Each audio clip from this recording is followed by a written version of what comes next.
আজকে যে কবিতাটি নিয়ে আলোচনা হবে সেটা হচ্ছে স্টিল আই রাইজ, ক্লাস 11 এর সেমিস্টার 2 এর একটা কবিতা। খুব সুন্দর একটা কবিতা, যেটা একটি প্রোটেস্ট মূলক কবিতা, প্রতিবাদীমূলক কবিতা। তো এই কবিতাটি নিয়ে আলোচনা হবে। বিষয়টা আমাদের ভালোভাবে বোঝার জন্য এই ভিডিওটি প্রথম থেকে নিয়ে শেষ পর্যন্ত অবশ্যই তোমাদের দেখতে হবে, নাহলে কিন্তু বিষয়টা পরিষ্কার হবে না। তো কবিতা যাওয়ার আগে কবিতাটার ব্যাকগ্রাউন্ড সম্বন্ধে আমাদের কিছুটা কনসেপ্ট নেওয়া দরকার রয়েছে। তো চলো প্রথমেই তাহলে ব্যাকগ্রাউন্ড সম্বন্ধে আমরা একটু আলোচনা করে নিই। আমরা জানি ভারতবর্ষের মতো আরো বেশ কিছু দেশ ছিল, টোটালেই ঔপনিবেশিক দেশ হিসাবে পরিচিত ছিল। তার মধ্যে আমেরিকাটা মোটামুটি প্রায় ষোলোশো খ্রিস্টাব্দের দিকে ইংল্যান্ড দ্বারা ঔপনিবেশিক শাসন প্রতিষ্ঠিত হয়েছিল। আমেরিকার প্রায় 13টি এতে এই শাসন ব্যবস্থা পরিচালিত ছিল। তো এই শাসন ব্যবস্থা চলাকালীন চলেছিল 1600 থেকে নিয়ে 1776 সাল পর্যন্ত।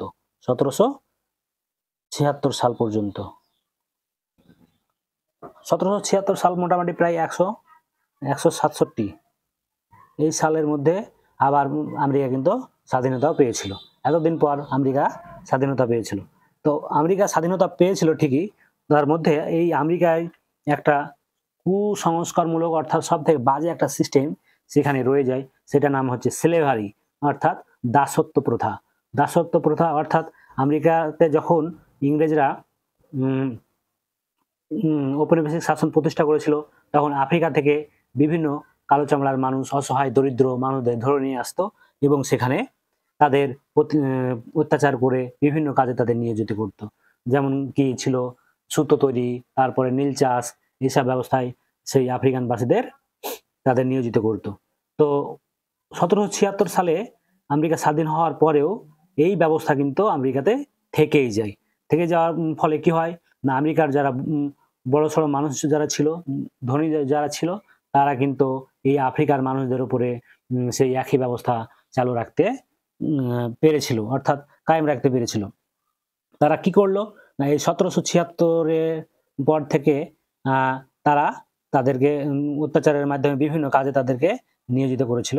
নিয়োজিত করার ফলে আফ্রিকানরা সেখান থেকে আর রেহাই পায়নি। মোটামুটি 1776 থেকে 1865 সাল পর্যন্ত এইটা কন্টিনিউ ছিল। পরবর্তীতে আমেরিকার যে শাসন ব্যবস্থায় একজন গুরুত্বপূর্ণ প্রেসিডেন্ট এসেছিলেন, তিনি ছিলেন আব্রাহাম লিঙ্কনের মাধ্যমে এই ব্যবস্থা, দাসত্ব প্রথা, স্লেভারিটা নির্মূল করার চেষ্টা করেছিলেন। কিন্তু বলে না যে সেখানে যারা অত্যাচারী যারা ছিল, তারা কিন্তু এটা সহ্য না করতে পেরে আব্রাহাম লিঙ্কনকেই পরবর্তীতে হত্যা করে এবং সেটা চলতে থাকে। পরবর্তীতে সেই কালো চামড়ার মানুষ যারা ছিল, তারা কিন্তু এই ব্যবস্থা দীর্ঘদিন আর সহ্য না করতে পেরে 1964-এর আগে তারা বিভিন্নভাবে বিদ্রোহী হয়ে ওঠে এবং 1964-তে তারা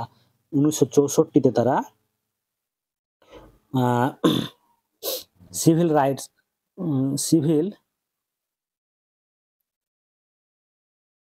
রাইটস ফিরে পায়।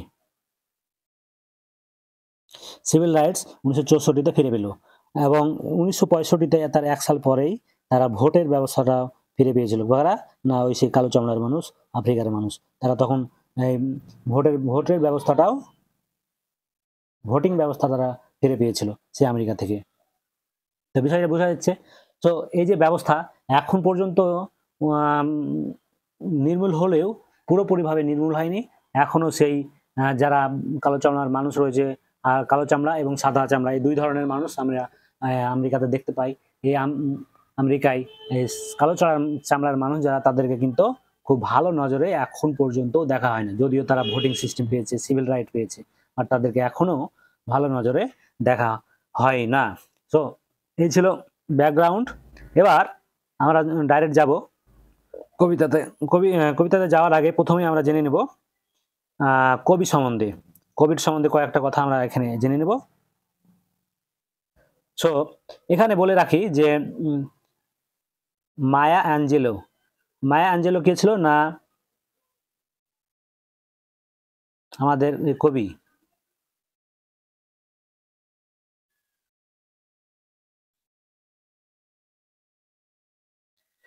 মায়া অ্যাঞ্জেলো ছিল আমাদের এই কবিতার কবি স্টিল আই রাইজ। তো স্টিল আই রাইজ তিনি প্রথম লিখেছিলেন, পাবলিশ করেছিলেন তার ব্রাঞ্চ অফ কবিতার বই একটা, যেটা হচ্ছে বুক অফ পোয়েমস, 1978 সালে, যেটা 1978 সালে যেটা পাবলিশ হয়েছিল। স্টিল আই রাইজ এটা 1978 সালে পাবলিশ হয়েছিল। এই সালটা অবশ্যই আমাদের মাথায় রাখতে হবে, 1978 সালে এটা পাবলিশ হয়েছিল। কোথায় না a book of poems, a book of পোয়েমসে, এ বুক অফ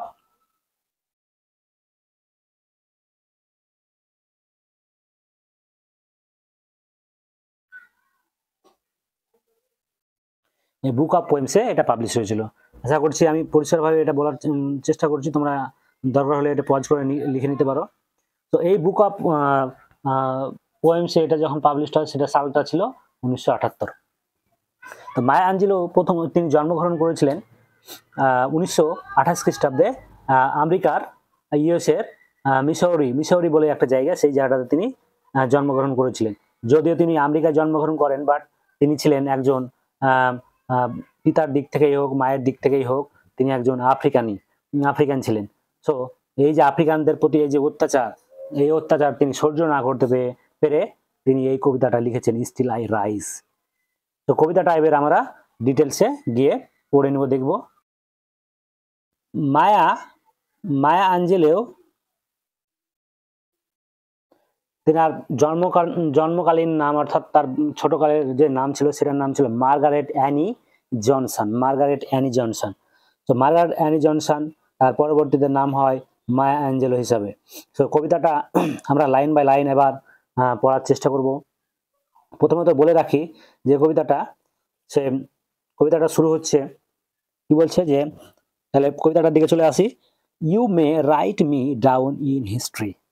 ইউ, এখানে you refers to the colonizer, অর্থাৎ ইউ রেফার্স টু এখানে ক্লোনাইজার, অর্থাৎ যারা ঔপনিবেশিক শাসন প্রতিষ্ঠা করেছিলেন তারাই হচ্ছে কি ইউ মে রাইট মি, হয়তো তুমি আমাকে লিখে নিতে পারো, মি ডাউন ইন হিস্ট্রি, ইতিহাসে, with your bitter twisted lies, অর্থাৎ তোমার সে তিক্ত এবং মিথ্যা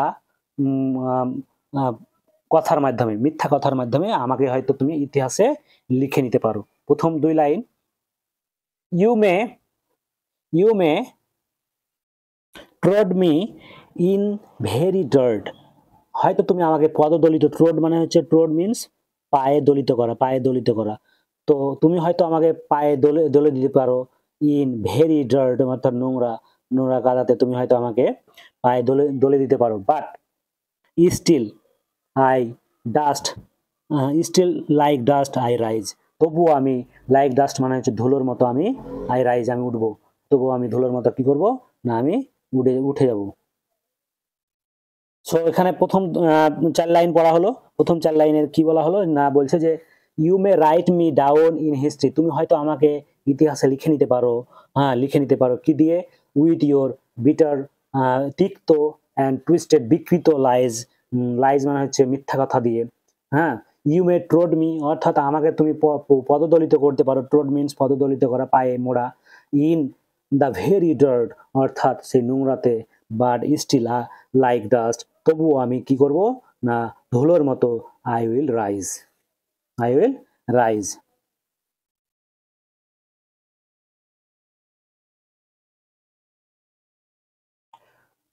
does my sassiness upset you, আমার যে স্যাসিনেস, এখানে স্যাসিনেস মিন্স আমার বোল্ডনেস, অর্থাৎ আমার যে সাহসিকতা তোমাকে কি আপসেট করে। হ্যাঁ, তাই বলছি যে আপসেট করে, অর্থাৎ আপসেট মিন্স এখানে তোমার ওই যে ওকে ইয়ে করা, চিন্তায় ফেলে, অর্থাৎ আমার যে বোল্ডনেস সেটাকে তোমাকে চিন্তায় ফেলে, আপসেট করে, ইয়ে করে। Why are you beset with gloom, তাহলে কেনই বা তুমি জিজ্ঞাসা করছে, কিন্তু প্রথম যে এখানে পরে যে স্ট্যান্জা প্রথম 2 লাইনে প্রশ্ন করা হয়েছে কি, যে হয় are you beset with gloom, তাহলে কেনই বা তুমি নিরাশা বা হতাশার মধ্যে রয়েছো, বিসেট নিজেকে, ইউ, ইউ হচ্ছে যে এখানে ক্লোনাইজার, ক্লোনাইজার, জেডিআর, ক্লোনাইজার। সো ক্লোনাইজার, এখানে ইউ, ইউ বলতে ক্লোনাইজার বোঝানো হচ্ছে। সো তুমি আমাকে তুমি তোমার আমার কি সাহসিকতা দেখে তোমাকে ইয়ে হয়, আপসেট হচ্ছে, অর্থাৎ তোমার কি চিন্তা হচ্ছে, আর হয় are you you beset with gloom, কেনই বা তুমি এরকম নিরাশায় বা হতাশায় পড়ে রয়েছো। কজ, কারণ কি, তিনি আবার আবার বলেই দিচ্ছেন, cause I I walk like I have got wells wells pumping in my living room, অর্থাৎ কারণটা এটা যে আমি হাঁটছি, কি হাঁটছি, আই হ্যাভ গট, যাতে আমি পেয়েছি একটা ওয়েল, অর্থাৎ তেলের খনি, ওয়েল মানে হচ্ছে তেলের খনি, pumping in my living room, যেটা আমার পাম্পিং করছে কোথায়, আমার লিভিং রুমে, যেটা আমার লিভিং রুমে যেটা পাওয়া গেছে, এটা বলতে চাইছি। তো এখানে যেন তাকে দেখে হয়তো সে কলোনাইজাররা হয়তো দেখে দেখে ভয় করছে, তাদের মনে বিষণ্ণতা এসেছে, সেই কারণটা হিসাবে তিনি এটা ধরেছেন, আর তার কারণ ফল হিসাবে তিনি কেন তারা বিষণ্ণ সেটাও তিনি বলে দিয়েছেন, কজটা এখানে বলে দিয়েছেন। কারণ কি বলছেন, cause I walk like I have got wells, কারণ কি আমি যেন পেয়ে গেছি একটা pumping in my living rooms, একটা তেলের খনি আমার লিভিং রুমে, অর্থাৎ আমার যে জায়গাটা আশ্রয়স্থল, যেখানে বসবাস করি, সেই জায়গাটা যেন আমি কি পেয়ে গেছি, না আমি একটা তেলের খনি যেন পেয়ে গেছি। এটার জন্য হয়তো তারা বিষণ্ণ হয়েছে, এটার জন্যই হয়তো তারা আপসেট হয়ে গেছে। Just like moons and like suns, যেমনটা ঠিক মুন মানে হচ্ছে যে সেই চাঁদের মতো, আর না হয় সূর্যের মতো, with the certainty of Tides, যেখানে সার্টেন নিশ্চয়তা আছে, টাইডসের অর্থাৎ প্রবাহের একটা নিশ্চয়তা আছে, জাস্ট লাইক হোপ স্প্রিনিং হাই, যেন মনে হচ্ছে যে যেমন একটা হোপস মানে হচ্ছে জাস্ট লাইক, এখানে হোপ মানে হচ্ছে কি আশা, আর সেই আশাটা যেন কি হচ্ছে, স্প্রিনিং মানে হচ্ছে লাফিয়ে ওঠা, কোথায়, স্প্রিনিং মানে হচ্ছে লাফিয়ে ওঠা, কোথায়, একবারে হাইয়ে, হ্যাঁ, হাইয়ে, উঁচুতে, স্টিলাই রাইজ, তবুও আমি কি করছি জানো না, আমি আবার পুনরায় সে উঠছে সেই জায়গাটায়। বোঝা গেল? এখানে আরো 8 লাইন পড়া হচ্ছে, হয় বলছে যে just like moon and like suns, অর্থাৎ মুনের মতো এবং সানের মতো, with the certainty of tides, অর্থাৎ সার্টেনিটি অফ নিশ্চয়তা, টাইডস অর্থাৎ প্রবাহের যে নিশ্চয়তা, লাইক জাস্ট হোপস, অর্থাৎ আশার মতো, স্প্রিনিং হাই, অর্থাৎ আশার মতো, সেরকম ওই আমারও লাফিয়ে উঠে সেইভাবে আমি যেন হাই লাফিয়ে উঠি, অর্থাৎ আমি আবার রাইজ করি, এখানে বলতে চাইছে।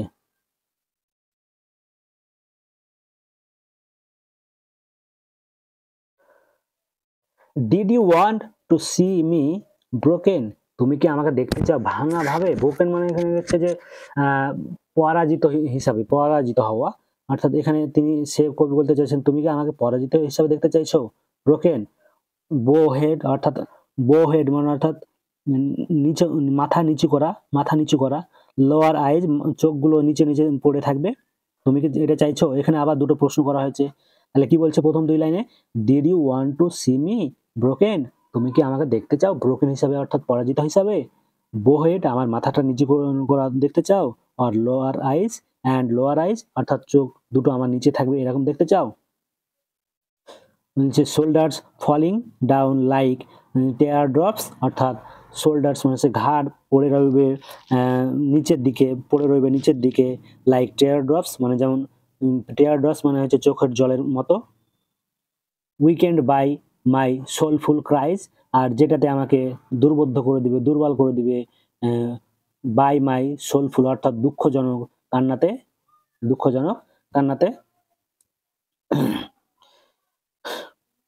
Does my হটিনেস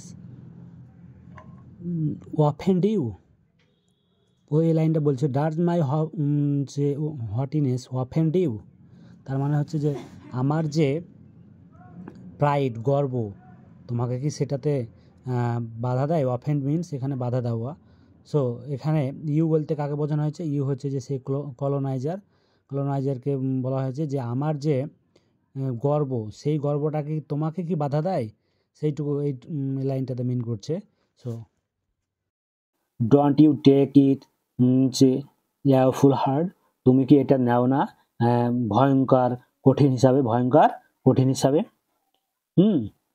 Cause I laugh like I have got gold mines digging in my own backward. Backward means পেছনের দিকে। আর কারণটা কি? কারণ কি এখানে বলতে চাইছে কজ হিসাবে, আবার এখানে বলে দিয়েছে যে সে যেন তার বাড়ির পিছনে একটা সোনার খনি, গোল্ড মাইন্স মানে হচ্ছে সোনার খনি পেয়ে গেছে, আর সেটা যেন তার বাড়ির ব্যাকওয়ার্ডে খনন করছে। ডিগিং মানে হচ্ছে কি খনন করা, খোঁড়া। আচ্ছা, বোঝা যাচ্ছে আশা করি। বুঝতে কোনো অসুবিধা হলে অবশ্যই কমেন্টের মাধ্যমে জানাবে। তবেই এটা হবে।